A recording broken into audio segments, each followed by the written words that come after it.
ஜோடி are you ready season 2ல் யார் வந்து ஃபர்ஸ்ட் டாப் ஜோடி அப்படின்னு பார்த்தோம்னா ராணியும் அபினவும் தான். ஸோ அவங்களோட இதுதான் பார்த்தீங்கன்னா பர்ஃபார்மன்ஸ் தான் பார்த்தீங்கன்னா ராக்கி பாய் மூமெண்ட் வாங்குச்சு. மற்றபடி வேறு யாருக்குமே வாங்கலை, இன்றைக்கும் யாருமே வாங்கலை. ஓகேங்களா, இந்த வாட்டி ஃபுல்லாக டிசப்பாயின்மெண்ட் தான். நான் நினச்சேன் தனியாக ஆடும்போதும் சரி, இல்லை அவங்க ப்ராக்டிஸ் பண்ணி 3 ஹார்ஸில் ஆடணும்னு சொன்னாங்களா, அப்போவும் சரி வேறு லெவலில் பண்ணாங்க. ஸோ அதுவே அப்படி இருக்கேன். இப்போ கோரியோகிராஃபர்லாம் வந்து வேறு லெவலில் பண்ணுவாங்க, டான்ஸு ரெடி பண்ணுவாங்க அப்படின்னு பார்த்தா ஃபுல்லி டிசப்பாயின்மெண்ட் தான். அந்த ஃபஸ்ட்டு 3 பர்ஃபார்மன்ஸ் சூப்பராக இருந்துச்சு. யார், மணிகண்டா, ராணி அண்ட் பிரதீப், இவங்க 3 பர்ஃபார்மன்ஸ் ரொம்ப நல்லா இருந்தது. அதுக்கப்புறம் கௌரி சங்கர் அவங்களது நல்லா இருந்துச்சு. அதுக்கப்புறம் காவ்யா அவங்களது கொஞ்சம் நல்லா இருந்தது. ஸோ மற்றபடி எனக்கு பெருசாக யார் மேலேயும் அவ்வளோ அட்ராக்ட் வரல பெர்ஃபார்மன்ஸில்.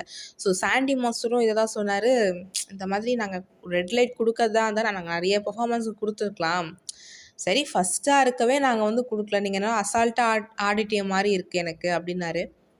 ஸோ நானும் ரொம்ப எதிர்பார்த்து தான் ஒரு பர்ஃபார்மன்ஸும் பார்த்தேன். பெருசாக அது ஒன்றும் அட்ராக்ட் பண்ணல. மாஸ்க் மேன்லாம் நான் ரொம்ப எதிர்பார்த்தேன், சூப்பராக பண்ணுவாங்க அப்படின்ட்டு. அவங்களும் ரொம்ப அப்படியே மீடியமாக தான் பண்ணாங்க. ஓகே கைஸ், உங்கள் கருத்துக்களை கமெண்ட் செக்ஷனில் ஷேர் பண்ணுங்கள். உங்களுக்கு எந்த பர்ஃபார்மன்ஸ் பிடிச்சிருந்தது அப்படின்றதையும் கமெண்ட் செக்ஷனில் சொல்லுங்கள். எந்த பர்ஃபார்மன்ஸ் சுத்தமாக பிடிக்கல அதையும் கமெண்ட் செக்ஷனில் சொல்லுங்கள், பார்ப்போம்.